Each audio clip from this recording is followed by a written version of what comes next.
आज हम बात करेंगे बिहार विधानसभा चुनाव 2025 की, जहां सत्ता और विपक्ष के बीच आरोप प्रत्यारोप की जंग तेज हो गई है और जनता अब जानना चाहती है इस बार किसका पलड़ा भारी है। पहला मुद्दा, चुनावी हलचल और रुझान। बिहार में 2 चरणों में मतदान होने जा रहा है। पहला चरण 6 नवंबर को और दूसरा 11 नवंबर को। वोटों की गिनती 14 नवंबर को होगी। कुल 243 सीटों के इस चुनाव में एनडीए और इंडिया गठबंधन आमने सामने हैं।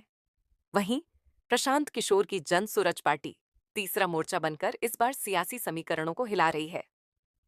सत्ता पक्ष के दावे, एनडीए सरकार का कहना है कि पिछले 5 वर्षों में बिहार ने विकास की नई ऊंचाइयां छुई हैं।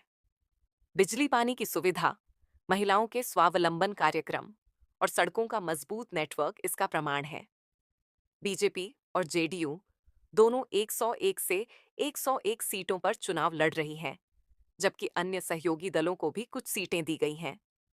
अमित शाह ने साफ कहा है कि एनडीए नीतीश कुमार के नेतृत्व में चुनाव लड़ेगा। विपक्ष के हमले और मुद्दे वहीं। विपक्ष का कहना है बिहार में बेरोजगारी बढ़ी है, पलायन कम नहीं हुआ और सरकार सिर्फ दावों तक सीमित है।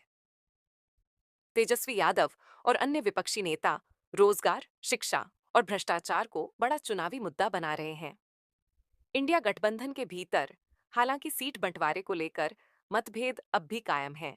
दोनों पक्षों में आरोप प्रत्यारोप का दौर भी जारी है।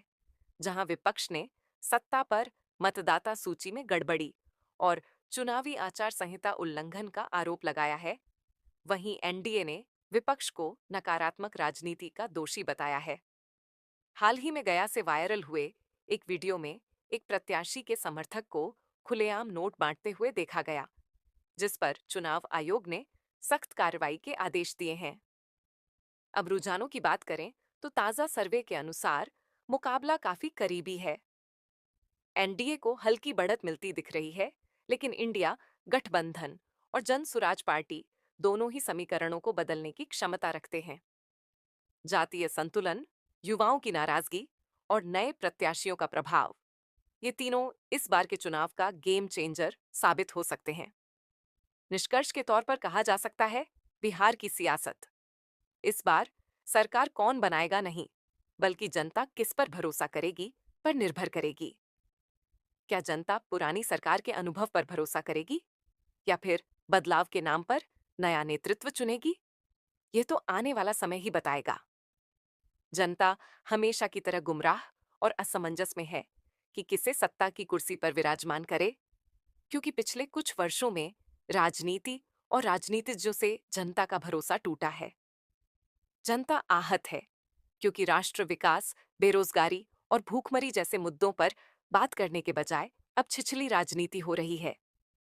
पार्टियां कलाकारों की प्रसिद्धि भुनाने के लिए मैथिली ठाकुर, कंगना रनौत, रवि किशन आदि लोगों को सीधे पार्टी से टिकट दे देती है, जिनको राजनीतिक अनुभव नाम की चीज नहीं है और जिनका राष्ट्र विकास से कोई लेना देना नहीं है।